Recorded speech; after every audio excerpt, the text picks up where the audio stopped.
Olá, hoje eu vou falar um pouco sobre a interação eletromagnética, que é a relação ou a união entre a eletricidade e o magnetismo.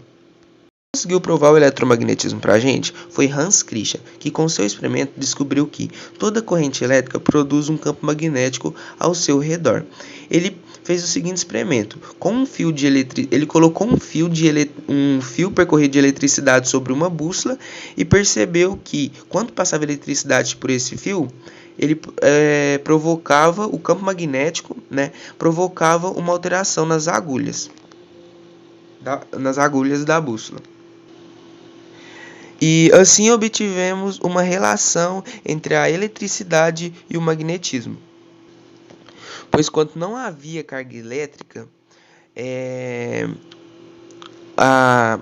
as agulhas da bússola funcionavam normalmente, e quando passava carga elétrica, elas se alteravam o seu posicionamento. O campo magnético se comporta da seguinte forma sobre o sentido da corrente elétrica. Para observarmos isso, temos a lei da mão direita, que é o seguinte: a gente coloca o nosso dedão no sentido da corrente elétrica, se o sentido da corrente elétrica for para cima, a gente faz um joinha. Então temos que o sentido da corrente elétrica está para cima e o vetor B, que é o sentido do campo magnético, ele é para onde nossos outros 4 dedos estão apontando. Então nesse caso, nossos 4 dedos estão apontando para a direita, certo? Então ele vai da direita para esquerda. Então a gente tem um sentido anti-horário aqui nesse exemplo do sentido do campo magnético. Com a relação entre a eletricidade e o magnetismo que forma o eletromagnetismo, devemos entender sobre a carga elétrica. A carga elétrica é a propriedade fundamental da matéria. Corpos eletrizados são formados pelos átomos, portanto esses corpos podem se atrair ou se repelir, que é a definição de magnetismo, certo? Partículas que formam um átomo são os elétrons, que são partículas negativas, os prótons, que são partículas positivas, e os nêutrons, que são partículas que não possuem carga elétrica. Os nêutrons possuem carga nula. A carga elétrica é a fonte da interação eletromagnética que acontece entre os corpos eletrizados, que são constituídos pelos átomos. Essas 3 partículas, elétrons, prótons e nêutrons, formam o átomo. Temos que a carga elétrica é responsável pela troca de fótons. E com essa troca de fótons, temos a força eletromagnética. Atração e repulsão. O que isso tem a ver com eletromagnetismo? Primeiramente, cargas de sinais iguais se repelem e cargas de sinais contrários se atraem. Temos que carga negativa, que são os elétrons, são atraídos pelas cargas positivas, que são os prótons. E os nêutrons, que possuem carga neutra, não interagem eletromagneticamente.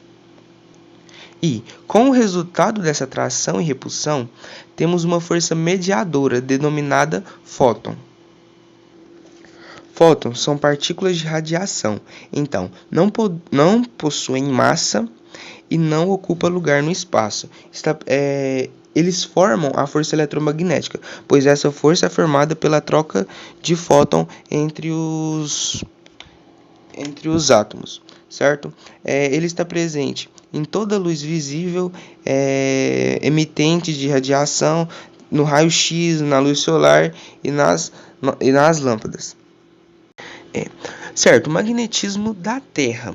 O magnetismo da Terra é muito importante, pois sem ele as partículas carregadas do vento solar poderiam bombardear a atmosfera, a destruindo e causando sérios danos a nós. Tudo isso acontece no núcleo da Terra, que é formado principalmente por ferro e outros metais pesados. Acontece que, pelo núcleo ser tão quente, ele consegue ionizar os átomos de ferro e os outros metais. A ionização é um processo químico mediante o qual se produzem íons. E íons são espécies químicas eletricamente carregadas. E como vimos anteriormente, eletricidade produz campo magnético. Para deixar claro, isso acontece no núcleo externo da Terra, pois ele que possibilita que os átomos de ferro ionizados consigam se mexer e criar um campo magnético, por o núcleo externo ser um pouco mais frio e ter menos pressão. O efeito Coriolis é decorrente do magnetismo da Terra. Esse efeito é responsável por fazer ciclones girar no sentido anti-horário no hemisfério norte e no sentido horário no hemisfério sul. Isso tem a ver com a lei da mão direita que eu havia citado anteriormente. Quando a gente aponta nosso sentido da corrente elétrica para cima, que no caso seria norte, temos que os nossos 4 dedos estão apontando no sentido anti-horário. As auroras boreais também são decorrentes do magnetismo da Terra. Elas provam e são um exemplo do campo magnético da Terra. Esse fenômeno é causado pelo choque do plasma solar com partículas da atmosfera após o contato com o campo magnético da Terra. Magnetismo no nosso dia a dia. Nos alimentos, por exemplo, o eletromagnetismo é presente nos micro-ondas e forno. Como o nome já disse, nesse aparelho temos ondas eletromagnéticas que aquecem o alimento. Essas ondas estão na frequência de ressonância do átomo de hidrogênio. Assim, esse átomo fica excitado, aquecendo o alimento.